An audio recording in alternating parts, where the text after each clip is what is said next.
Джеки, доволен ли ты своей жизнью? Знаете, я как-то услышал очень мудрые слова. Твоя сложная работа — мечта каждого безработного.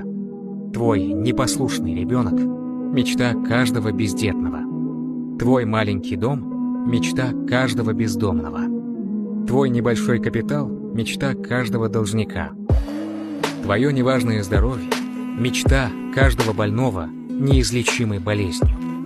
То, что Всевышний скрывает твои грехи от глаз людей — мечта каждого опозоренного своими грехами.